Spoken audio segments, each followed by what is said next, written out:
जय हिंद। स्वागत है आप सभी का आपके अपने यूट्यूब चैनल अमृत एकेडमी पे। हम लोग अपना बीपीएससी टीआरई 4 के लिए मैथ और साइंस की प्रिपरेशन कर रहे हैं। साइंस की सीरीज़ अलग चल रही है जिसमें अब तक लगभग 4 से 5 चैप्टर मैंने करा दिए हैं। आज से आप लोगों के लिए मैं मैथ की सीरीज़ स्टार्ट करूंगा, ठीक है ना, जो कि चैप्टर वाइज सीरीज़ होगी। हर एक क्लास में एक नया चैप्टर होगा। कॉन्सेप्ट के साथ साथ मैं आप लोगों को प्रीवियस ईयर क्वेश्चन भी डिस्कस करूंगा, ठीक है। सारा कुछ टाइप्ड फॉर्म में होगा और ज़रूरत पड़ी तो मैं आप लोगों को इसकी पीडीएफ भी दे दूंगा अगर जैसा आप लोग इंटरेस्ट दिखाएंगे पढ़ने में, ठीक है। तो आज इस पहली क्लास में हम लोग क्या सीखने वाले हैं, नंबर सिस्टम के बेसिक्स को समझेंगे और कुछ उससे रिलेटेड प्रीवियस ईयर क्वेश्चन को भी सॉल्व करेंगे, ठीक है। तो चलिए बिना टाइम वेस्ट किए आज की क्लास को आगे बढ़ाते हैं और जो लोग चैनल पर नए हैं वो लोग प्लीज़ चैनल को सब्सक्राइब जरूर करना। चलिए सबसे पहले अगर हम बात करते हैं नंबर सिस्टम की, मतलब नंबर्स को एक व्यवस्थित क्रम में रखने का जो एक सिस्टम होता है उसी को बोला जाता है नंबर सिस्टम, ठीक है ना। जैसे आप लोग देखते होंगे एक नंबर लाइन हो गया, यहाँ पे 0 आता है, इसके इधर राइट साइड में सारी पॉजिटिव नंबर्स आते हैं, इसके इधर सारी नेगेटिव्स नंबर आते हैं, ठीक है ना। तो इसी को एक नंबर सेट ऑफ नंबर्स बोला जाता है, नंबर सिस्टम बोला जाता है, ठीक है ना। अच्छा, अगर हम बात करते हैं टाइप ऑफ नंबर्स की, ठीक है ना, तो जहाँ से क्वेश्चन ज़्यादा बनते हैं मेरा फोकस उस पर ज़्यादा रहेगा, ठीक है ना। सिंपल वे में कॉन्सेप्ट सिखा देता हूँ फिर मैं क्वेश्चन कराऊंगा, ठीक है। चलिए सबसे पहला टाइप जो आता है प्राकृतिक संख्याएं क्या होती हैं, नेचुरल नंबर क्या होता है, ठीक है ना। ऐसे याद रखो, वह सारे नंबर जिससे हम किसी व्यक्ति, वस्तु, किसी भी चीज को काउंट कर सके।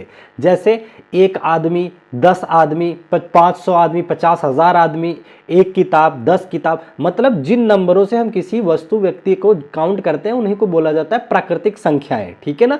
तो ये जो प्राकृतिक संख्याएं शुरू होती हैं 1 से लेकर अनंत तक चलती हैं, ठीक है ना। आपने कभी ये नहीं सुना होगा कि जीरो व्यक्ति बोला नहीं जाता, ये बोला जाता है वहां कोई नहीं है। ना ही आपने कभी ये सुना होगा कि -1 आदमी वहां था या -10 आदमी थे, ये भी नहीं बोला जाता है। जैसे हम काउंटिंग शुरू करते हैं 1 नंबर से, उसी को बोला जाता है प्राकृतिक संख्याएं यानी कि नेचुरल नंबर्स, ठीक है ना। अब याद रहेगा प्राकृतिक संख्याएं क्या होती हैं, 1 व्यक्ति, 2 व्यक्ति जिससे हम काउंट कर सके। तो 1 से शुरू होने वाली संख्याएं होती हैं जो कि अनंत तक जाती हैं, उन्हें हम लोग नेचुरल नंबर्स बोलते हैं। 1 2 3 4 ये सारी चीजें। तो अब नहीं भूलोगे नेचुरल नंबर्स किसे कहते हैं, वेरी नाइस। चलो इसके बाद इसका छोटा भाई आ जाता है, छोटा भाई नहीं बल्कि बड़ा भाई कह सकते हैं। नेचुरल नंबर के बाद आ जाता है पूर्णांक संख्याएं कौन सी होती है, यानी कि होल नंबर कौन सा होते हैं। तो आप ऐसे याद रखो, हमने नेचुरल नंबर आपको क्या बताया कि 1 2 3 ये सारी नंबर्स जो होते हैं नेचुरल आते हैं। ये कह रहा है होल नंबर क्या होते हैं, नेचुरल नंबर के साथ ना एक होल और बना दो, यानी कि 0 और लगा दो तो वो बन जाता है पूर्णांक यानी कि होल नंबर, ठीक है ना। तो वो सारी प्राकृतिक संख्याएं जिसमें 0 भी इन्वॉल्व हो जाए उसे हम लोग क्या बोलते हैं, होल नंबर बोलते हैं, यानी कि पूर्णांक संख्याएं बोलते हैं, ठीक है ना। देखो कह रहा है प्राकृतिक संख्याएं और साथ ही साथ आपका शून्य भी अगर इन्वॉल्व हो गया तो आप उसको क्या नाम दे दोगे, पूर्णांक यानी कि होल नंबर। अब नहीं भूलोगे ना, ये 0 से शुरू होता है। इससे भी एक बड़ा आदमी आ जाता है जो कहता है कि ये सब तो रहेंगे ही रहेंगे, साथ ही साथ कहता है नेगेटिव नंबर्स भी ले लो, तो उसको बोलते हैं इंटीजर्स। अगला क्या आपको बताना है, इंटीजर्स यानी कि पूर्ण संख्याएं क्या होती हैं, इंटीजर्स होती हैं, देखिए all positive negative numbers and 0। अभी तक हमने होल नंबर तक पढ़ा था, होल 1 2 3 ये सब पढ़ा था। अब ये कह रहे हैं इंटीजर्स में, कह रहे हैं आप ना नेगेटिव वाले सबको ले लो, सारी फैमिली ले लो, तो -1 -2 सबको ले लो। तो यानी कि इंटीजर्स में कौन कौन आ जाएगा, सारी की सारी ऋण वाली संख्याएं, मतलब माइनस इन्फिनिटी से लेकर के 0 के साथ साथ प्लस इन्फिनिटी तक जितनी भी संख्याएं होती हैं सब किसके अंदर काउंट होती हैं, इंटीजर्स यानी कि पूर्ण संख्या के अंदर आती हैं, ठीक है ना। ये बात समझ गए, -3 -2 इस तरीके से अनंत तक आपको नंबर्स मिल जाते हैं। तो अगर आपसे पूछा जाए कि क्या सभी प्राकृतिक संख्याएं इंटीजर्स हैं, तो आप कहोगे हाँ जी बिल्कुल है, क्योंकि जो इंटीजर्स है उसका अमाउंट काफी बड़ा है, तो बड़े के अंदर सारी छोटे समाहित होते हैं, तो इसी हिसाब से आपको याद रखना है, ठीक है ना। तो अगर देखो नीचे वाले जितने वो बड़े होते जा रहे हैं, कहेगा सारे होल नंबर इंटीजर्स है, हाँ हैं सारे पूर्ण। अगर ये मैं कह दूं कि क्या सारे इंटीजर्स होल नंबर हैं तो ये उलट जाएगी बात, ठीक है ना। तो आपको इस तरीके से ध्यान रखना है किसके अंदर कौन से नंबर्स आ रहे हैं, ठीक है। इंटीजर समझ गए? पूर्ण संख्या क्या होती है? Negative, zero, positive. Whole number क्या होता है? Zero, positive. इंटीजर्स क्या होते हैं, सॉरी नेचुरल नंबर क्या होते हैं? 1 2 3 4 पॉजिटिव केवल, ठीक है ना, ये समझ गए। चलिए अगले टॉपिक पे पहुंच जाते हैं। अगला क्या है? रेशनल नंबर की बात कर लेते हैं। रेशनल यानी कि हिंदी में परिमेय संख्याएं होते हैं क्या? अच्छा आप एक बार ये भी बताना, क्या आप लोगों को ये सारी टाइप्ड पीडीएफ चाहिए? तो आप लोग कमेंट करेंगे तो फिर मैं उसके बारे में सोचूंगा, आप लोगों को इसकी भी पीडीएफ प्रोवाइड करवा दूंगा, ठीक है। चलिए, लेकिन देखिए ये सीरीज में लगभग मैं बता देता हूँ आपको 45 से लेकर के 50 चैप्टर तक मैं मैथ के कराने वाला हूँ, बिल्कुल A to Z कराऊंगा, सब कुछ कराऊंगा। अगर आप लोग साथ देते रहे तो दो शब्द लास्ट में जरूर लिख के जाना कि हाँ जी सर हम साथ हैं, तो हम आप लोगों को ये सारी चीज़ें करा देंगे, ठीक है ना। चलिए, रेशनल नंबर क्या होते हैं? वो सारी संख्याएं जिनको हम P/Q के रूप में लिख सकते हैं उन्हें हम रेशनल नंबर बोलते हैं, जहां पे Q not equal to zero होना चाहिए। Zero not equal to zero का क्या मतलब है? अगर आप इसको जीरो बना देंगे तो ये तो नॉट डिफाइंड हो जाएगा ना, तो ये तो कुछ आएगा ही नहीं। तो इसीलिए कहता है हमेशा कि नॉट इक्वल टू जीरो होना चाहिए जो डिनोमिनेटर होता है, ठीक है ना। तो देखिए कह रहा है संख्याएं जो P/Q के रूप में व्यक्त की जा सकती हैं और जहां पे Q not equal to zero है, जैसे 1/2 हो गया। इसमें ऋण संख्याएं भी आती हैं, -3/4 हो गया। एक बात और याद रखना, सारी की सारी प्राकृतिक संख्याएं क्या होती हैं? रेशनल नंबर के अंदर आती हैं, क्योंकि आप 10 लिख दो तो सबके बटे में ऑटोमेटिक 1 होता है, ये बात याद रखोगे, ठीक है ना। समझ आ गया? तो रेशनल नंबर में किसी को कोई डाउट नहीं है। चलो आगे बढ़ते हैं, इरेशनल नंबर क्या होता है। तो इसका क्या मतलब हो गया? जब हमने रेशनल पढ़ लिया, जिसको P/Q के फॉर्म में लिखे उसे रेशनल कहते हैं, तो इरेशनल क्या हो गया? जस्ट इसका अपोजिट, यानी कि जिसको हम P/Q के फॉर्म में ना लिख सकें उन्हीं को हम लोग क्या बोलते हैं? इरेशनल, यानी कि अपरिमेय संख्याएं कहते हैं, ठीक है ना। तो वे संख्याएं जो P/Q के रूप में व्यक्त नहीं की जा सकती उन्हें ही हम क्या बोलते हैं?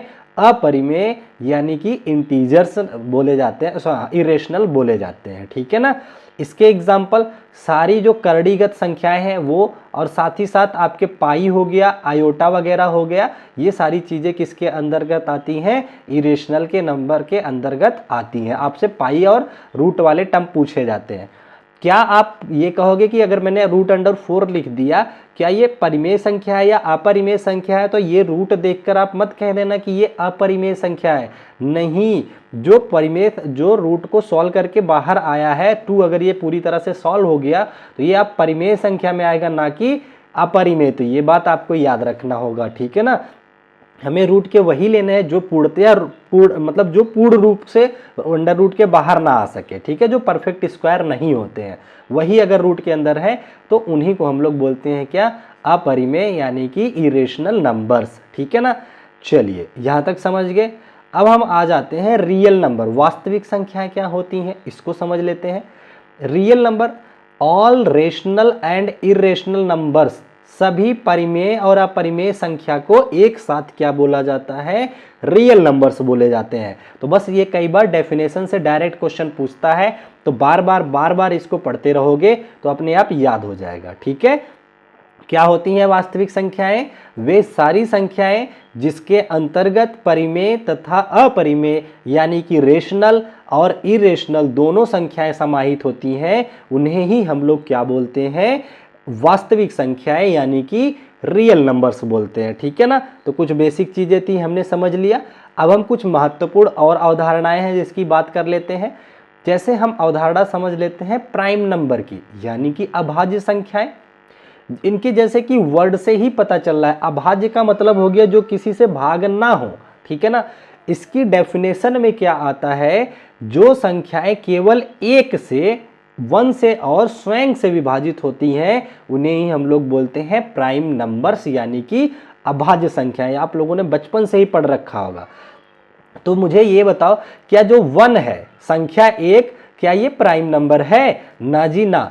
संख्या 1 को ना तो प्राइम नंबर में रखा जाता है और ना ही कंपोजिट में रखा जाता है, यानी कि ना तो इसे भाज्य की वैल्यू दी गई और ना ही संयोजी की वैल्यू दी गई है। इसका मतलब 1 पे थोड़ा, जब भी कभी क्वेश्चन में 1 आ जाए तो आप अलर्ट हो जाइएगा, यहीं पे आपको फंसाने की कोशिश करता है एग्जामिनर। ठीक है, मैं आपसे पूछूं कि क्या एक संख्या जो है वो प्राइम नंबर है, तो आप कहोगे कि सर इसका तो कोई डिसीजन ही नहीं है कि ये प्राइम है कि उसमें नॉन प्राइम है, यानी कि कंपोजिट है। ठीक है ना, तो ये बात याद रखोगे। जब ये हट गया कंपटीशन से, इसका मतलब प्राइम नंबर शुरुआत कहां से होगी, 2 से। तो जब प्राइम नंबर 2 से शुरू होता है तो ये अपने साथ बहुत सारी इंपॉर्टेंट बातें लेके आता है, जैसे कि सबसे छोटा प्राइम नंबर 2 हो गया, पहला क्वेश्चन। दूसरा पूछता है सबसे छोटा इवन प्राइम नंबर यानी कि सम अभाज्य संख्याएं, तो भी 2 हो गया। ठीक है ना, तो ये समझ गए। और ओनली 1, केवल और केवल एक सम प्राइम नंबर कौन सा, ये भी 2 है। मैंने 3 प्रश्नों के उत्तर दिए। सबसे छोटी इवन प्राइम नंबर 2, सबसे छोटी प्राइम नंबर भी 2, और दुनिया की केवल और केवल एक सम प्राइम नंबर, वो भी 2 आएगा। तो किसी तरीके से भी आपसे क्वेश्चन पूछ सकता है, मैं लिख नहीं रहा हूं, बोल रहा हूं, आप लिख लेना। ठीक है ना, तो इन सबके जवाब क्या आ जाते हैं, 2 आ जाता है। ठीक है, क्यों, क्योंकि 2 के केवल और केवल एक गुणनखंड और ये खुद होता है, इसके अलावा कोई नहीं है। अगला क्या आ जाता है, 3 आ जाता है, फिर 5 आ जाता है, फिर 7 आ जाता है। इसके बाद कोई भी आपके सामने सम नहीं मिलेगा संख्या, क्योंकि सम मिलने का मतलब है उसके 2 से अधिक फैक्टर हो जाएंगे। तो सबसे छोटी सम अभाज्य संख्या कौन सी है, 2 है। तो 2 अपने आप में इस टॉपिक में बहुत इंपॉर्टेंट हो जाता है। ठीक है ना, समझ गए। चलिए, आई होप अब यहां तक किसी को कोई डाउट नहीं होगा। ठीक है, फिर आगे बढ़ते हैं। अगला टॉपिक आ जाता है कंपोजिट नंबर्स। कंपोजिट नंबर्स यानी कि संयोजी संख्याएं। ये कौन सी संख्याएं होती हैं, इसमें जस्ट अपोजिट, जिनके 2 से अधिक गुणनखंड होते हैं उन्हें हम लोग क्या बोलते हैं, कंपोजिट नंबर बोलते हैं। जैसे आपका 4 हो गया, 4 हो गया तो 4 के अंदर 1 भी प्रेजेंट है, ये 2 भी प्रेजेंट है और 4 खुद भी प्रेजेंट है। तो देखो 1 2 3 इसके फैक्टर आ रहे हैं। तो प्राइम तो वो होते हैं जिनके केवल 2 हो, इसने 2 से ज्यादा दिखा दिए, तो ये आपका कंपोजिट का एग्जाम्पल हो गया। 2 हो गया, 4 हो गया, 6 हो गया, 8 हो गया। इस तरीके से तमाम संख्याएं हैं जो क्या होती हैं, कंपोजिट नंबर्स होती हैं। तो ये आपको याद रखना है। ठीक है, बाकी कुछ इंपॉर्टेंट टॉपिक आते जाते हैं, जैसे 1 से लेकर के 100 तक कितनी प्राइम है, कितने भाज्य है, कितने अभाज्य है, ट्विन प्राइम क्या है। तो ये ज़रूरत के हिसाब से जैसे जैसे क्वेश्चंस आते रहेंगे उन सारी चीज़ों को मैं डिस्कस करते रहूँगा। क्योंकि देखिए मैथ जो होता है ये प्रैक्टिस और MCQ मतलब न्यूमेरिकल टाइप का एक सब्जेक्ट होता है। इसमें बहुत ज़्यादा थ्योरी लेने से बहुत मज़ा नहीं आएगा आपको। जब क्वेश्चन के माध्यम से थ्योरी कंप्लीट करेंगे तो वो ज़्यादा हेल्पफुल नज़र आएगा। ठीक है, फिर भी मैं कोशिश करता हूँ कि ज़्यादा से ज़्यादा थ्योरी फॉर्म में आप लोगों को चीज़ें याद करवा दूँ। ठीक है, ये समझ गए। तो आपको कंपोजिट नंबर समझ में आ गया। अच्छा, अगला आ जाता है आपका सम संख्याएं यानी कि इवन नंबर। ये तो बच्चे बच्चे को पता होता है। दुनिया की वे सारी संख्याएं जो 2 से विभाजित हो जाती हैं पूर्णतः, उन्हें हम लोग सम संख्या बोलते हैं। जैसे 2 4 6 8 10 12 14 16 18, ये सारी संख्याएं किस में आती हैं, सम संख्या होती हैं। तो फिर विषम क्या हो गया, विषम कहता है कि जो दुनिया की वे सारी संख्याएं जो 2 से विभाजित नहीं हो सकती हैं, उन्हें हम किसके अंदर काउंट कर लेते हैं, ऑड नंबर यानी कि विषम संख्या में काउंट कर लेते हैं। जैसे 1 3 5 7 9 11, ये सारी चीजें आ गई। ठीक है, तो सम और विषम तो आसान था, ये समझ गए होंगे। चलिए आगे हम बढ़ चलते हैं। अगला जो टॉपिक है आपका पूर्ण संख्याएं क्या होती हैं। अब पूर्ण संख्याएं क्या होती हैं यानी कि परफेक्ट नंबर क्या होते हैं। कह रहा है जिनका योग उनके सभी गुणनखंडों के बराबर हो जाता है उन्हें हम पूर्ण संख्याएं बोलते हैं। डेफिनेशन से नहीं समझ में आया, रुको। जैसे एक संख्या हो गई 6, 6 का फैक्टर क्या हो गया, एक तो 1 हो गया, एक तो 2 हो गया, एक 3 हो गया। ठीक है ना, तो ये हो गया ना। अच्छा, और इस एक तो ये खुद हो गया 6, तो ये कहता है इस वाले को छोड़ करके, खुद को छोड़ करके बचे हुए का योग अगर इस पूरे के बराबर आ जाए तो उन्हें हम लोग बोलते हैं पूर्ण संख्या यानी कि परफेक्ट नंबर। तो जरा इनको जोड़ो, 3 और 2 5 और 1 6। हाँ जी, बिल्कुल बन रहा है, ये अपने खुद के बराबर आ रहा है। तो ये संख्या किसके अंदर काउंट हो जाएगी, पूर्ण संख्या के। इसी तरीके से 28 भी होता है, आप 28 को भी इसी तरीके से ब्रेक करके जोड़ेंगे तो उसके भी 28 को छोड़ करके बचे हुए सारे फैक्टर का सम किसके बराबर हो जाता है, 28 के। तो इस तरीके के इस पैटर्न को जो जो कोई फॉलो करता है उसे हम लोग किसके अंतर्गत ले लेते हैं, परफेक्ट नंबर यानी कि पूर्ण संख्या के अंतर्गत काउंट कर लेते हैं। समझ गए? चलिए अब हम कुछ महत्वपूर्ण सूत्रों पे बात कर लेते हैं। अब देखिए नंबर सिस्टम यहाँ खत्म नहीं हो गया, इसका एक पार्ट और लूंगा मैं, ठीक है ना। अगर रियलिटी देखी जाए तो डिविजिबिलिटी रूल, एलसीएम, एचसीएफ ये सब कुछ नंबर सिस्टम के अंतर्गत ही आता है, लेकिन मैं इन सारी चीज़ों को चैप्टर के फॉर्म में भी पढ़ाऊंगा आपको, ठीक है ना। जैसे देखिए आपका महत्वपूर्ण गुण क्या है, डिविजिबिलिटी रूल हो गया, है तो ये इसी का, लेकिन मैं ये पूरा एक चैप्टर पढ़ाऊंगा, एक पूरी की पूरी क्लास होगी डिविजिबिलिटी रूल पे, उससे रिलेटेड प्रीवियस ईयर सॉल्व कराऊंगा, और एक चैप्टर लूंगा मैं एलसीएम एचसीएफ पे, ठीक है ना। यहाँ पे ये तो था, इसके साथ हमने ले लिया है।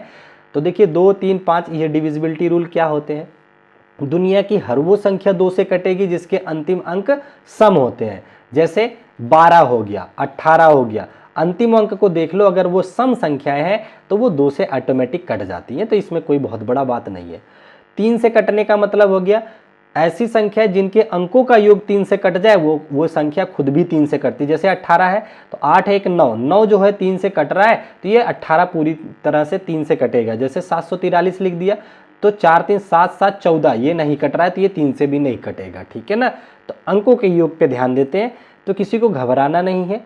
ये वाला पूरा का पूरा चैप्टर लूंगा जिसमें 2 3 5 7 11 और यहाँ तक 88 72 सभी तरह के डिविजिबिलिटी रूल को हम डिटेल में सीखेंगे, ठीक है ना। चलिए तो इससे आगे बढ़ चलते हैं। और देखिए उसके बाद आपका एलसीएम और एचसीएफ आ जाता है। इसको भी एक चैप्टर के फॉर्म में पूरा तरीके से पढ़ाऊंगा। यहाँ से थोड़ा सा आप लोगों को ओवरव्यू दे देता हूँ, आप लोग थोड़ा बहुत जानते भी होंगे, ठीक है। क्या क्या एलसीएम क्या होता है, 2 या 2 से अधिक संख्याओं का सबसे छोटा गुणज जो होता है, जो उससे जिससे वो पूरी तरीके से, जैसे मान लो आपके सामने हो गया 2 3 और आपका हो गया 5, तो वो छोटे से छोटा नंबर जो इन तीनों से कट जाए तो उसी को उसका क्या बोला जाता है, एलसीएम बोला जाता है। तो ये बात याद रखोगे। और एक बात ये याद रखना, एलसीएम हमेशा जब भी होता है वो बड़ी वाली संख्या का ही कोई गुणज रूप होता है या खुद बड़ी संख्या होती है।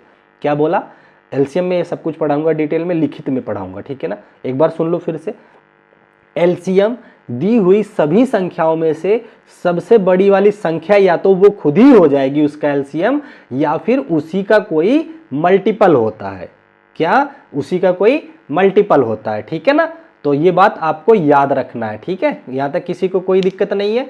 तो जैसे देखिए अगर मैं इसका एलसीएम निकालूं, या तो 5 इसका एलसीएम हो जाए, लेकिन 5 जो है 2 से नहीं कट रहा है, तो इसका गुणनफल देखो 10, 10 3 से नहीं कट रहा है, फिर अगला गुणनफल देखो 30, मान लो 20, 20 3 से नहीं कट रहा है, अगला देख लो 30, तो 30 तीनों से कट रहा है, ठीक है ना। तो इसका एलसीएम 30 आ जाएगा। तो जब भी एलसीएम निकालना तो सबसे बड़ा वाला नंबर पकड़ना, या तो उसी का फैक्टर देख लेना या तो वो खुद मिल जाएगा, ठीक है ना। समझ गए। चलिए इसी तरीके से आपका आ जाता है एचसीएफ। एचसीएफ कहता है 2 या 2 से अधिक संख्याओं का सबसे बड़ा गुणांक, ठीक है ना। सबसे बड़ा गुणांक का मतलब आपको जैसे देखना, अगर हमें पता करना पड़ जाए, इन्हीं का एचसीएफ पता करना पड़ जाए, तो हम देखेंगे सबसे छोटा नंबर और देखेंगे जो इसको भी काटे, इसको भी काटे, इसको भी काटे। तो ये इस तरीके से चलता है। और एक बात ये ध्यान रखना, एचसीएफ हमेशा क्या होता है, सबसे छोटी संख्या होती है या कोई ना कोई उसी का गुणनफल होता है। जैसे 2 3 5 में देखें 2 से कोई नहीं कट रहा है, तो इससे छोटा एक ही बचता 1। तो 1 अगर किसी का कुछ भी कॉमन नहीं मिल रहा है, एचसीएफ नहीं मिल रहा है, तो उसका हमेशा एचसीएफ कितना आ जाता है, 1 आ जाता है, ठीक है ना। यहाँ तक समझ के चलिए, बाकी किसी को घबराना नहीं है। ये एलसीएम एचसीएफ का पूरा चैप्टर लूंगा। एक बात और यहाँ पे दिखा देता हूँ आप लोगों को। देखिए क्या होता है, जैसे अगर मुझे एलसीएम निकालना, जैसे 2 की घात 7, 2 की घात 3, एक ये संख्या है। अगला जो संख्या है मान लो 3 की घात 2 और 2 की घात 2, इसका एलसीएम क्या होगा। तो इसमें हम लोग क्या करते हैं ना, 2 की घात है तो सबसे बड़ी वाली घात उठा करके एलसीएम में काउंट करते हैं। तो एलसीएम कितना आ जाएगा, 2 की घात 7, यहाँ सबसे, यहाँ पे 2 है, यहाँ 7 है, तो 7 वाली ले लेंगे। 3 की घात में देखेंगे 3 की घात 2 ले लेंगे। तो इस तरीके से एलसीएम निकालते हैं तो सबसे बड़ी घात पकड़ते हैं, एचसीएफ निकालते हैं तो सबसे छोटी घात पकड़ते हैं, ठीक है ना। एक बार मैं फिर पढ़ाऊंगा इस चैप्टर को, ये बात याद रखना। छोटी मोटी इसकी प्रॉपर्टी होती है वो भी बता देता हूँ। जैसे अगर 2 नंबर है तो उनका नंबर का गुणनफल एलसीएम गुणा एचसीएफ के बराबर होता है, ये भी याद रखना, ठीक है ना। चलिए अब मैं आप लोगों के साथ कुछ महत्वपूर्ण फार्मूले की बात कर लेता हूं। जैसे n प्राकृतिक संख्याओं का योग, कैसे 1 + 2 + 3 + 4, इस तरीके से अगर आ गया संख्या तो इनका योग क्या होता है उसकी अगर मैं चर्चा करूं तो इसके लिए फार्मूला होता है n ब्रैकेट में n + 1/2, ये याद रखोगे। ये हो गया आपका n प्राकृतिक संख्याओं का योग, ठीक है ना। अगला क्या है, n प्राकृतिक संख्याओं के वर्गों का योग। क्या इसका क्या मतलब हो गया, 1 का स्क्वायर + 2 का स्क्वायर + 3 का स्क्वायर + 4 का स्क्वायर। अगर मान लो इसका हमें आंसर निकालना है तो हमारे पास फार्मूला हो जाता है n + 1 2n + 1/6। क्या होता है, n + 1 और 2n + 1/6, ये होता है इसका कंप्लीट फार्मूला। तो ये भी आपको याद रखना है। और ये तो हो गया n स्क्वायर का। अगर n³ आ जाता है तो आपको याद रखना है n + 1/2 का होल स्क्वायर, ये याद रख लेना, ये n³ का सम आ जाता है, ठीक है ना। एक बार लिख लेना, ये आपको क्लियर आउट होगा जब मैं अभी क्वेश्चन कराऊंगा, समझ गए। तो देखिए बेसिक जो छोटा मोटा आप लोगों का थ्योरी था वो मैंने आप लोगों को कवर कर दिया। अब मैं आप लोगों के साथ कुछ इंपॉर्टेंट क्वेश्चन को डिस्कस करूंगा। बिल्कुल बीपीएससी के पैटर्न पे क्वेश्चन है, 5 के 5 ऑप्शन लिए गए हैं, आपको भी 5 ऑप्शन दिए जाएंगे, ठीक है ना। तो घबराना नहीं है, आराम से पढ़ाई करो, कहीं पे भी पैसे देने की ज़रूरत नहीं है। पूरी की पूरी मैथ और साइंस में कंप्लीट कराऊंगा अपने चैनल पे, ठीक है ना। चाहे आप 200 पढ़ो, चाहे 2 लाख बच्चे पढ़ो, जितने भी आप पढ़ोगे डजेंट मैटर, आप ईमानदारी से पढ़ते रहना, मैं सब पढ़ा दूंगा, ठीक है ना। चलो अब देखिए यहाँ पे कह रहा है कि 3200 और 1250 के लघुत्तम समापवर्तक यानी कि एलसीएम और एचसीएफ का गुणनफल क्या होगा, ये हमसे पूछा है। जरा अगर मैं थोड़ा सा दिमाग लगाऊं तो मैं देखिए मैथ में मैं बहुत कम कैलकुलेशन करता हूं। क्यों, क्योंकि हम लोग एक गवर्नमेंट एग्जाम की प्रिपरेशन कर रहे हैं जहां पे हमें 4 ऑप्शन 5 ऑप्शन देखने को मिलते हैं, तो हम बहुत ज़्यादा कैलकुलेशन नहीं करते हैं, ठीक है ना। जैसे आपके सामने 3200 है, अगर मैं इसको देखूं मेरे सारे आंसर 2 की घात में दिए हैं, मैं अगर ढूंढूं इसमें तो मुझे 32 के अंदर मिल जाएगा 2 की घात 5। 32 का मतलब 2 की घात 5 गुणा ये 2 जीरो का मतलब 100 है, 100 का मतलब क्या हो गया 25 गुणा 4, तो 4 का मतलब 2 की घात 2 यहां मिल गया, गुणा 5 की घात 2, इतना तो मुझे मिल ही जाएगा ना। तो 2 की घात 7 तो मुझे मिलेगा मेरे आंसर में, 2 की घात 7 मेरे आंसर में जरूर मिलेगा, ठीक है ना। अब अगर मैं 1250 है इसका फैक्टर ना भी करूं तो मैं अपना आंसर कर सकता हूं। कैसे, मेरे आंसर में जो भी आंसर आएगा 2 की घात 7 या उससे अधिक होगा, तो मेरा ये वाला आंसर नहीं होगा, ये आंसर नहीं होगा, तो एक ही बचा आपके पास। तो 2 की घात 8 हो सकता है और 5 की घात 6 हो सकता है, ये आंसर हो सकता है। उपयुक्त में से एक से अधिक तो पॉसिबल ही नहीं है, क्योंकि 2 ऑप्शन जब कट गए हैं तो एक से अधिक वाला तो कभी आंसर ही नहीं होगा। और कह रहा है उपयुक्त में से कोई नहीं, ये कोई नहीं आंसर करने के लिए ना एक बात और बता दूं, जब आप बीपीएससी की तैयारी कर ही रहे हैं तो न्यूमेरिकल क्वेश्चन में बहुत कम चांस होते हैं ये ऑप्शन आने का न्यूमेरिकल में, क्योंकि कुछ ना कुछ आंसर आता है। फिलहाल जब आपको कंफ्यूजन लगे तो इसको सॉल्व भी कर लेना, ठीक है ना। जैसे देखिए 2 की घात 7 आ गया और इंटू 2 की घात 5 की घात तो 2 आ गया, पर अब जब इसका फैक्टर आप करेंगे तो 2 की घात 1 गुणा 5 की घात 4 आता है, ठीक है ना, ये फैक्टर आता है।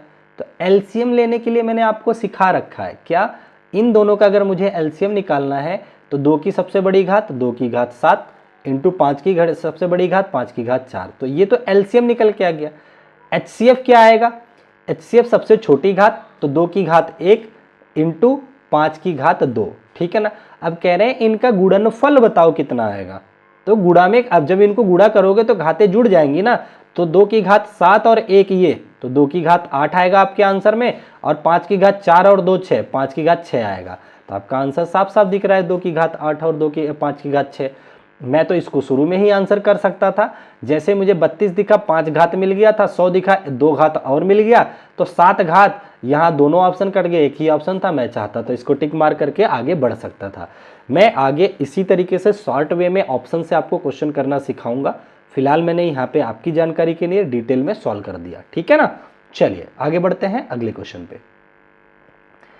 अगला क्वेश्चन देखिए आ गया आपके फार्मूले पे बेस्ड क्वेश्चन। अभी मैंने आपको फार्मूला सिखाया, कह रहा है 1 का स्क्वायर प्लस 2 का स्क्वायर प्लस 3 का स्क्वायर, इसी तरीके से 21 के स्क्वायर का मान कितना होगा। तो मैंने आपको सिखाया फार्मूला क्या होता है, एन स्क्वायर का सम n प्लस 1 और 2n प्लस 1 बाई 6, ये होता है इसका फार्मूला। तो n क्या होता क्या है, n ना सबसे लास्ट वाले को लिया जाता है।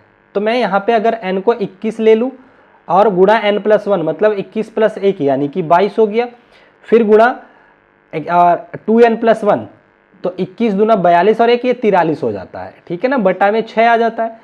तो देखो मैं सबको ये नहीं करना इसको गुणा करो फिर 6 से भाग दो, नहीं, गलत हो जाएगा, इतना टाइम नहीं होता पेपरों में। सबसे पहले देखो किससे किससे कट रहा है, 3 से देखे 3 सते 21, 3 दूनी 6 ये काट दिया, 2 से देखो तो 2 और ये 11 बार में चला गया, ठीक है ना, इतनी बात समझ में आ गया।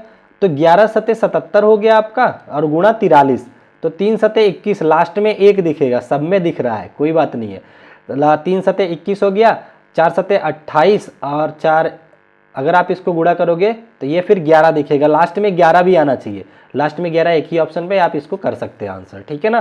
तो चलो मैं यहाँ गुणा करवा देता हूँ, आप ऐसे गुणा कर लीजिएगा, ठीक है ना। 3 सते 21 1 कैरी लगा 2, 3 सते 21 2 23, ठीक है ना। 4 सते 28 का 8 2, 4 सते 28 2 30, ये हो गया 1 8 3 11 का 1 हासिल लगा 1 2 1 3 और ये 3, 33 11 आपका आंसर आ रहा है। तो इस तरीके से आप स्पीड में क्वेश्चन को सॉल्व करना, ठीक है। लेकिन ये छोटे मोटे फार्मूले आपको याद रहने चाहिए, अगर फार्मूला नहीं याद है तो आप इसको नहीं कर पाते।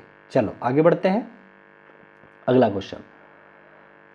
अच्छा, यहां देखिए आपसे क्या कह रहा है, ये ध्यान से पढ़ो, कह रहा है 4 अंकों की सबसे छोटी संख्या। भाई 4 अंक की बात कर रहा है वो, जो 8 10 12 18 और 24 से पूर्णतः विभाजित है के अंकों का योग। भाई पहले तो हमें ये पता होना चाहिए 8 10 12 18 24 से पूर्णतः विभाजित होने वाली संख्या कौन सी है। इसका मतलब इन सभी के एलसीएम की बात कर रहा है, ठीक है ना। इसका एलसीएम कैसे निकालोगे, मैंने बोला था या तो सबसे बड़ी संख्या होगी या तो इसी का कोई फैक्टर होगा, ठीक है ना। या तो आप आंसर 24 तो हो नहीं सकता, क्यों, क्योंकि 24 10 से कभी नहीं कटेगा, 10 से कटने का मतलब है आपके आंसर में लास्ट में 0 आना ही चाहिए, तभी जाकर के पॉसिबिलिटी है कि वो संख्या 10 से कट जाए, ठीक है ना। यानी कि 240 नहीं कटे 24 नहीं कटेगा तो 24 दूना 48 भी नहीं कटेगा, इसका 5 गुना लेता हूं मैं। अब मैं ये दिमाग लगाऊंगा, देखो कैलकुलेशन में दिमाग लगाया जाता है, मैं ये दिमाग लगाऊंगा कि मैं 24 का ऐसा कौन सा गुना कर दूं कि लास्ट में 0 दिख जाए। तो मुझे लगा 2 गुना करूंगा तो भी नहीं दिखेगा, 3 गुना करूंगा 3 चौके 12 तब भी नहीं दिखेगा, 4 गुना 4 चौके 16 नहीं दिखेगा, 5 गुने पे दिख रहा है, 5 चौके 20, इसके 5 गुना करा तो 5 चौके 20, कैरी लगा 2, 5 दूनी 10 और 2 12, 120। इसका मतलब 120 इसका आंसर हो सकता है, लेकिन 120 अब 18 से नहीं कट रहा है, तो 18 से नहीं कट रहा है, कितना बचा है वो हम ध्यान देते हैं। देखो एलसीएम चैप्टर में और अच्छे से समझाऊंगा, चैनल को सब्सक्राइब कर लेना, ठीक है ना। 18 से मैंने काटा नहीं गया, इसका मतलब इसका एलसीएम ये नहीं होगा, इसका एलसीएम कितना होगा 18 दूनी 36 बार 3 36, 360 इसका एलसीएम आने वाला है, ठीक है ना। तो ये सारी क्रियाकलाप मैं कैसे कर रहा हूँ आगे मैं डिटेल में पढ़ाऊंगा एलसीएम एचसीएफ के चैप्टर में, ठीक है ना।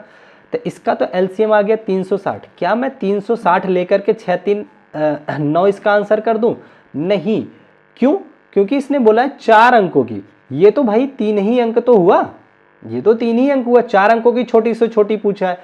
इसका 2 गुना करता हूं तो 36 दूना 72, 720, 2 गुने पे भी नहीं आया, आंसर नहीं होगा। 3 गुना करता हूं तो 36 3 कितना हो जाएगा 1080, 3 शून्य 0, 3 6 18 के 8 कैरी लगा 1, 3 3 9 1 10, 1080 आ गया। हाँ, ये 4 अंक की सबसे छोटी संख्या आ गई जो इन सबसे कटने वाली है, यानी कि इनके सबसे कटने का मतलब क्या है, इनके एलसीएम का ही कोई फैक्टर होगा जो 4 अंकों में आ जाए। तो सबसे छोटा कौन सा आ गया 4 अंकों वाली संख्या जो सबसे कटेगी, 1080 आ गया, ठीक है ना। तो इनके अंकों का योग पूछा है, तो 8 और 1 मिलकर के 9 आ जाएगा आपका आंसर, ठीक है। समझ में आ गया ना कैसे किया। देखो कुछ बच्चे तो ये 6 3 9 करके भी आंसर कर देते, लेकिन ये तुक्के से आंसर आया है, एग्जैक्ट आंसर ये नहीं होना चाहिए, ठीक है। क्यों, क्योंकि इसने 4 अंकों की बोला है, तो हमें पहले 4 अंक में जाना है। यहाँ तो बाय डिफॉल्ट इनका सम भी 9 आ रहा है, पर आपको गलत तरीके से आंसर नहीं करना है, ठीक है, समझ गए। चलें आगे बढ़े। चलिए अगले क्वेश्चन पे आ जाते हैं। अच्छा, अगला देखिए आपसे क्या कह रहा है, बड़ा ही प्यारा क्वेश्चन है। कह रहा है 1 से लेकर के 300 तक कितनी संख्याएं जो 7 से विभाज्य हैं। सबसे पहले हमें यह पता होना चाहिए, 1 से बड़ी पहली जो 7 से विभाज्य होने वाली संख्या 7 खुद है, 7 है। 300 तो नहीं होता है 7 से विभाज्य। 300 से छोटा पहला कौन सा 7 से विभाजित होता है, आप चेक करोगे तो आपको 294 मिलेगा। तो आखिरी संख्या 294, पहली संख्या 7 है, ठीक है ना, जो किससे डिवाइड हो रही है आपकी 7 से। इसका मतलब जो आपका सीरीज बनेगी, पहली संख्या 7, फिर 14, फिर 21, इस तरीके से लास्ट तक 294 तक जाएंगे हम लोग, जो कि 1 से 300 के बीच तक क्या होंगी, विभाज्य होने वाली संख्याएं आएंगी। अगर मैं ध्यान से देखूं तो इसमें मुझे कुछ नजर आ रहा है, क्या, 7 का गैप, 7 का गैप, फिर 7 का गैप, यानी कि एक ये एपी सीरीज हो रही है। आप लोग पढ़े होंगे बचपन में 10th क्लास में, अर्थमेटिक प्रोग्रेशन बोलते हैं इसको। तो ये एक एपी सीरीज हो गई। तो आपको एक सी चीज ये भी सिखाया गया होगा, किसी भी अर्थमेटिक प्रोग्रेशन में यानी एपी सीरीज में नंबर ऑफ पदों की संख्या आप लोगों ने पढ़ा होगा। तो पदों, अगर हम मुझे ये चेक करना है यहाँ से लेके यहाँ तक कितने पद है जो इससे डिवाइड हो रहे हैं, तो पदों की संख्या का फार्मूला होता है n-a divided by d plus 1। ये क्या है, n मतलब आखिरी पद, तो 294 आखिरी पद हो गया आपका, माइनस a मतलब प्रथम पद 7 हो गया, डिवाइडेड बाई d कितना है, कॉमन डिफरेंस 7 हो गया, ठीक है। अब प्लस 1 कर देना, यही आंसर आएगा आपका, ठीक है ना। तो ये फार्मूला याद रख लेना। दो मतलब किसी भी सीरीज में पदों की संख्या होता है n-a बाई d प्लस 1, ठीक है। तो 294 में से 7 गया, तो 14 में से 7 गया तो 7 बचा, और यहाँ 8 बचा, और ये 287/7। इसको जब आप काटोगे कितनी बार, प्लस 1 लेके चलना, ये 1 नहीं तो गलत हो जाएगा। देखिए 7 चौके 28, आंसर 4 से शुरू होगा, एक ही आंसर है जो 4 से शुरू हो रहा है। 7 चौके 28 हो गया, और 7 एकम 7 प्लस 1, तो 41 प्लस 1 42 आपका आंसर आ जाएगा। तीसरा आंसर विल बी करेक्ट हो जाएगा, ठीक है ना। किसी को कोई डाउट नहीं है, चलिए बढ़िया बात है। अगले क्वेश्चन पे आ जाते हैं हम। यहां पे देखिए, यहां पे अगर मैं ध्यान से देखूं ना, इसको करने के 2 तरीके हैं। पहला तरीका बहुत आसान रहेगा, एक है जिसको कि बिल्कुल बेसिक से करना, मैं आपको सिखाता हूं। देखो, कह रहा है 2 संख्याओं का एलसीएम उनके एचसीएफ का 3 गुना है, मतलब कि एलसीएम बराबर 3 गुना एचसीएफ है, ठीक है ना। एलसीएम और एचसीएफ का योग 44 दे रखा है, यानी कि एलसीएम प्लस एचसीएफ जो है 44 दे रखा है। 2 बातें दे रखी हैं। कह रहा है यदि एक संख्या 11 है तो दूसरी संख्या क्या होगी। मैंने माना दूसरी संख्या b है, तो 11 गुणा जो b होगा वह एलसीएम गुणा एचसीएफ होता है। आप लोगों को फार्मूला बता दिया, ठीक है ना, यहां तक समझ आ गया। अच्छा मेरे भाई एक बात बताओ, अगर मैं यहां पे दिमाग लगाना चाहूं दूसरी संख्या निकालने का मतलब, तो b बराबर क्या आ जाएगा, दूसरी संख्या आ जाएगा एलसीएम गुणा एचसीएफ डिवाइडेड बाई 11 आएगा, है ना। एलसीएम गुणा एचसीएफ डिवाइडेड बाई 11 आएगा, ठीक है। तो एलसीएम गुणा एचसीएफ अगर मैं करना चाहूं तो एलसीएम बराबर है 3 गुणा एचसीएफ के, है ना। एलसीएम जो है 3 गुणा एचसीएफ के बराबर है। अगर मैं यहां पे गुणा करना चाहूं तो दूसरी संख्या निकालना चाहूं, शॉर्ट मेथड बता रहा हूं, और शॉर्ट करूंगा अभी, रुक जाओ। तो ये हो जाएगा एलसीएम गुणा एलसीएम की जगह मैं लिख देता हूं 3 गुणा एचसीएफ, लिख सकता हूं, बिल्कुल लिख सकता हूं, क्योंकि यही तो है। तो 3 गुणा एचसीएफ गुणा एचसीएफ, तो 3 गुणा एचसीएफ का वर्ग डिवाइडेड बाई 11, ठीक है ना। तो इसका मतलब हो गया बी की वैल्यू वो होगी, आपके आंसर में वो संख्या होगी जिसका जो कि 3 का मल्टीपल होगी, और साथ ही साथ 11 से डिवाइड होने वाली, वही मेरा आंसर होगा। क्या 11 से डिवाइड ये भी हो रहा है, ये भी हो रहा है, ये भी हो रहा है, इससे मैं आंसर तक नहीं पहुंच सकता, ठीक है ना। लेकिन हमें एक बात पता है कि यहां 3 आ रहा है, 3 का मल्टीपल ढूंढो, यानी कि 3 से जो गुणा भाग लग जाए इसमें। 44 है, 3 से भाग नहीं होगा, आंसर नहीं होगा। 22 3 से भाग नहीं होगा, आंसर नहीं होगा। 33 हो रहा है, तो 33 एक ऐसी संख्या है जो 11 से भी भाग हो रही है और 3 से भी भाग हो रही है, तो आपका करेक्ट आंसर यही हो जाएगा, ठीक है ना। तो ये शॉर्ट मेथड हो गया, ठीक है। तो मैंने इसको ऑप्शन से ही पकड़ लिया। अब मैं लेकिन आपको डिटेल में भी बता देता हूं। कुछ बच्चों को लगेगा कि पता नहीं इतना शॉर्ट अभी शुरुआत से मत कराओ, पहले सिखाओ हमें, ठीक है। तो मैं सिखा देता हूं, चलो। यहाँ देखो, अब हमने मान लिया आपसे एलसीएम और एचसीएफ है ना, हमें 11 गुणा बी, ठीक है, दो संख्याओं का गुणनफल है। मैंने माना एलसीएम, अगर मान लो एचसीएफ हमने मान लिया x है, तो एलसीएम कितना हो जाएगा, 3x हो जाएगा। होगा कि नहीं होगा मुझे बताओ। माना HCF बराबर x है, तो एलसीएम इसका 3 गुना हो जाएगा, यानी कि 3x हो गया। ये हो गया। अच्छा, मुझसे एक बात उसने कह रखी है कि एलसीएम प्लस HCF करोगे तो 44 आना चाहिए, यानी कि 3x प्लस x, यानी कि 3x प्लस x बराबर 44 के होना चाहिए। होना चाहिए नहीं होना चाहिए? होना चाहिए। तो 3 एक 4x की वैल्यू 44 होगी, तो x की वैल्यू कितनी आ जाएगी, 11 आ जाएगी, ठीक है ना। यानी कि इसका जो HCF होगा वो 11 होगा। HCF हमारे पास कितना मिल गया, 11 होगा। तो LCM कितना होगा, इसका 3 गुना, यानी कि 33 होगा। तो LCM पता चल गया, HCF पता चल गया। अब ये फार्मूला लगा दो, 11 गुणा 33 कर दो। कैसे?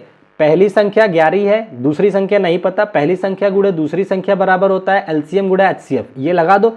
अब 11 से 11 कट गया, बी सेकंड जो दूसरी संख्या है वो 33 निकल करके आ गई, ठीक है ना। तो आप ऐसे भी जा सकते हैं, आप ऑप्शन से भी जा सकते हैं। अगर आप धीरे धीरे जब मेरे साथ प्रैक्टिस करेंगे, आप देखना मैं कैसे कैसे आपको ऑप्शन से ही सब कुछ आंसर करवा दूंगा, ठीक है ना।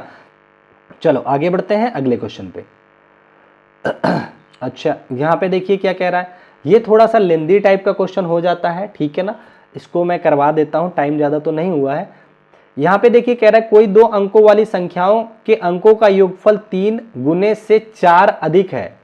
अंकों को उलटकर बनाई गई संख्याओं के अंकों का योगफल 7 गुने से 3 अधिक है। अंकों का अंतर ज्ञात कीजिए, ठीक है ना। तो मैंने माना वो संख्या XY है, ठीक है ना। तो इसके अंकों का योग ऐसे लिखा जाता है 10x प्लस वाई, दहाई वाले को 10 से गुणा करके तब लिखा जाता है, ठीक है ना। कह रहा है कि 2 अंकों वाली संख्याओं के अंकों का योगफल के 3 गुने से 10 अंकों की, अच्छा कोई 2 अंकों वाली संख्या, तो 2 अंकों वाली संख्या ये हो गई 10x प्लस वाई के अंकों का योगफल के 3 गुने से 4 अधिक है, तो बराबर अंकों का योगफल x प्लस वाई के 3 गुने से 4 अधिक है। तो एक समीकरण ये बन जाएगा। जब आप इसको सॉल्व करोगे तो ये आपके सामने आ जाएगा 10x प्लस वाई बराबर 3x प्लस 3y प्लस 4। इसको इधर ले जाके माइनस किया तो 7x बराबर 2y प्लस 4। ये एक इक्वेशन बन गई आपके सामने, ठीक है, कोई दिक्कत नहीं है। दूसरी बार कह रहा है अगर मैं संख्या को पलट दूं तो अब ये जो xy है yx बन जाएगा। तो yx को कैसे लिखोगे, 10y प्लस x। अब दहाई वाले पे y आ गया, ये आ जाएगा। फिर कह रहा है पलट दें, तो कह रहा है दी गई संख्या के अंकों का योगफल 7 गुने से 3 अधिक हो जाता है। तो मतलब कि x प्लस वाई के 7 गुने से 3 अधिक। जब आप इसको सेटिस्फाई करोगे तो 10y प्लस x बराबर 7x प्लस 7y प्लस 3। फिर इधर करोगे तो ये इधर आके माइनस हो जाएगा, तो 10 में से 7 गया तो 3y बराबर 3x, अच्छा 3y बराबर 6x प्लस 3 आ जाएगा। ये दूसरा समीकरण हो गया, ठीक है ना। इसको और सिंप्लीफाई करो तो सबको 3 से भाग दे दो, यहाँ पे भी यहाँ पे भी, तो आपके सामने समीकरण आ जाता है y बराबर 2x प्लस 1। ये समीकरण नंबर 2 हो गया और ये समीकरण नंबर 1 था, 7x बराबर इतना। जब आप समीकरण 1 और 2 को सॉल्व करेंगे तो आपको x और y निकल करके आ जाएगा, ठीक है ना। तो x और y जब निकलेगा तो इनको आप सॉल्व कर लेना। देखिए मैं अगर चाहूँ तो बता देता हूँ कैसे। यहाँ से y की वैल्यू 2x प्लस 1 इसमें रख दो बस।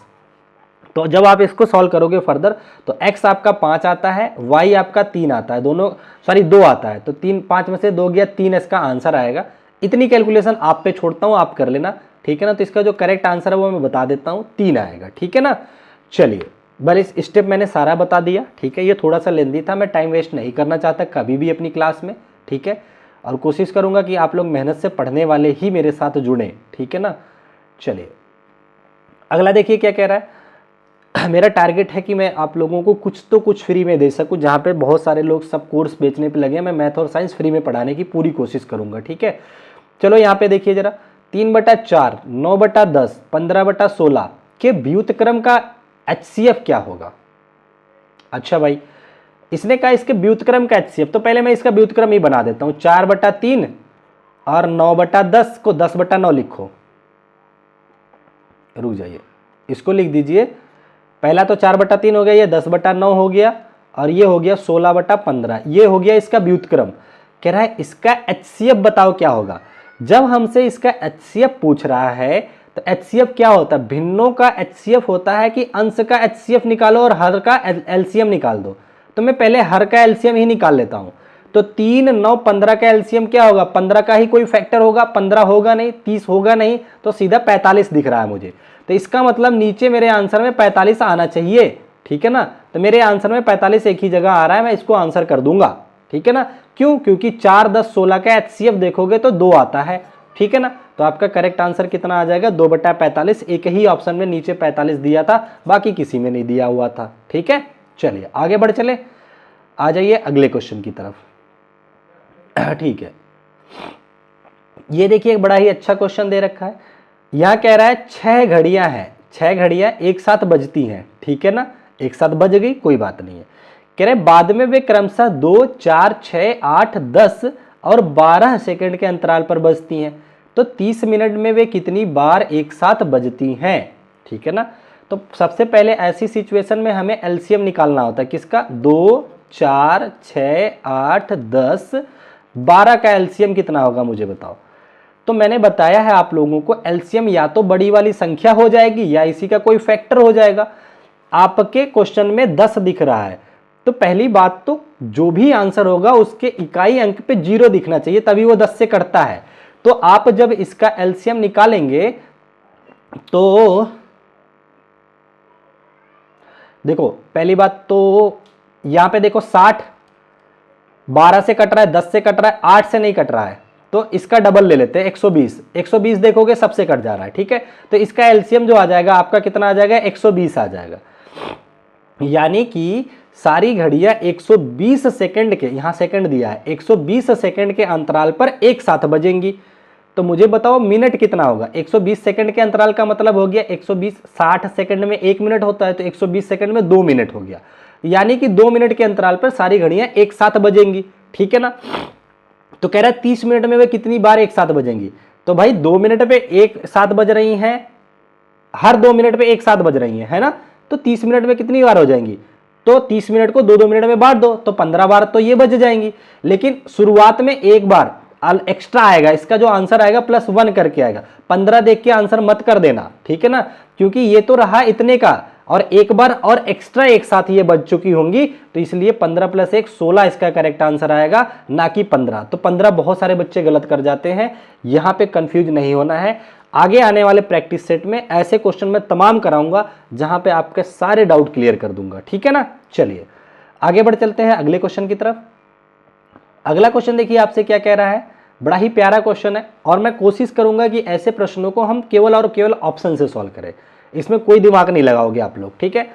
कह रहा है देखिए, यदि 2 पॉजिटिव संख्याओं का योग 15 है, ठीक है भाई, 2 पॉजिटिव संख्याओं का योगफल 15 है और उनके व्युत्क्रमों का योग 3/10 है, तो संख्याएं क्या हैं। तो इसका मतलब आपके ऑप्शन में ये संख्याएं ही तो दे रखी हैं। मैं क्या करूंगा, ऑप्शन से चेक करूंगा कि क्या इनका योगफल 15 है और इनका व्युत्क्रम का योगफल 3/10 है। चलो पहला ऑप्शन चेक करते हैं, इनका योग किया मैंने 5, 10, 15, ये आंसर हो सकता है। 12, 3, 15 ये भी हो सकता है। 11, 4, 15 ये भी हो सकता है। मतलब पहले वाले ट्रिक से तो हमारा आंसर नहीं आया कि इनका योग इतना आ जाए।